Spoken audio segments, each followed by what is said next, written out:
ఈ 10 ఏళ్లలో ఏదైనా మంచి జరిగితే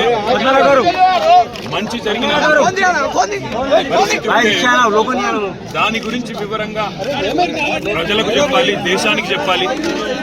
అదేవిధంగా తెలంగాణ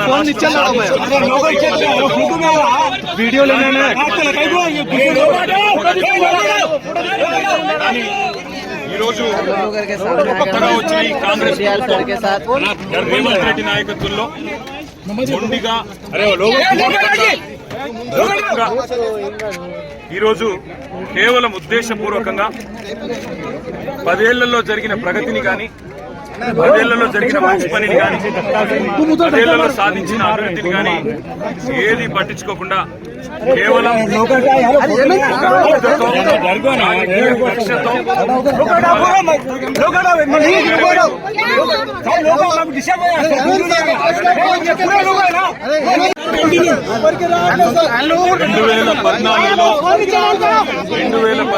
ऐसा करेंगे, सुनो ऐसा करेंगे, अलग अलग लेना है तो अलग अलग ले लो, कोई बात नहीं. एक के बाद एक लेना है तो एक के बाद एक ले लो, कोई तकलीफ नहीं.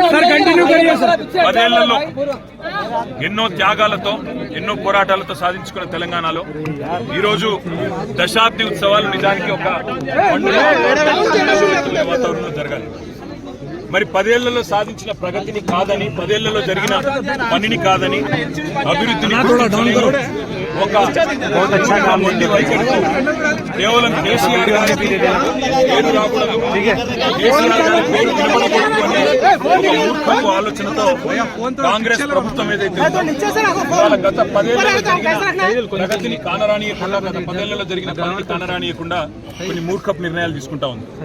అందులో ముఖ్యంగా ఈ రేవంత్ రెడ్డి ప్రభుత్వం వచ్చిన తర్వాత తెలంగాణ రాష్ట్ర రాజముద్రలో తెలంగాణ వారసత్వానికి, తెలంగాణలోని గొప్పతనానికి, ఇక్కడి సాంస్కృతిక చిహ్నాలకు గొప్ప సింబల్ గా ఉన్న హైదరాబాద్ అంటే ముందుగా గుర్తొచ్చేది బ్రహ్మాండంగా చార్మినార్ ఒకటే కాదు, ఇవాళ తెలంగాణ అంటేనే గుర్తొచ్చేది కాకతీయ వారసత్వానికి చిహ్నంగా ఉన్న కాకతీయ కళాతోరణం.